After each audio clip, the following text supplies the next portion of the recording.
ડાંગના સાપુતારામાં monsoon festival દરમિયાન પરિવારથી વિખૂટા પડેલા 85 વર્ષીય સિનિયર સિટીઝનને સાપુતારા પોલીસે ઓપરેશન મિલાપ અંતર્ગત શોધી કાઢી પરિવાર સાથે સુખદ મિલાપ કરાવ્યો છે। અમદાવાદના દાણી લીમડા વિસ્તારમાં રહેતા દેવજીભાઈ શંકરભાઈ લેવા તેમની પુત્રી સાથે સાપુતારા મોન્સૂન ફેસ્ટિવલમાં ફરવા આવ્યા હતા। આ દરમિયાન પેરાગ્લાઇડિંગના મેદાન પાસેથી બપોરે આશરે 12:30 વાગે તેઓ પુત્રીથી વિખૂટા પડી અન્ય રસ્તે જતા રહ્યા હતા। દેવજીભાઈને ભૂલવાની બીમારી હોવાથી પરિવારજનોએ તાત્કાલિક સાપુતારા પોલીસનો સંપર્ક કર્યો હતો।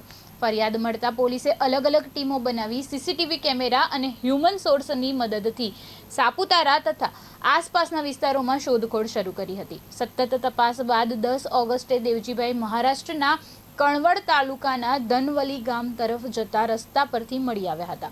ત્યારબાદ તેમને સાપુતારા પોલીસ સ્ટેશન લાવવામાં આવ્યા અને સી ટીમ દ્વારા કાઉન્સેલિંગ કર્યા બાદ પુત્રીની હાજરીમાં પરિવાર સાથે સુખદ મિલપ કરાવવામાં આવ્યો હતો। પોલીસની આ કામગીરીને પગલે પરિવારજનોએ રાહતનો શ્વાસ લીધો છે।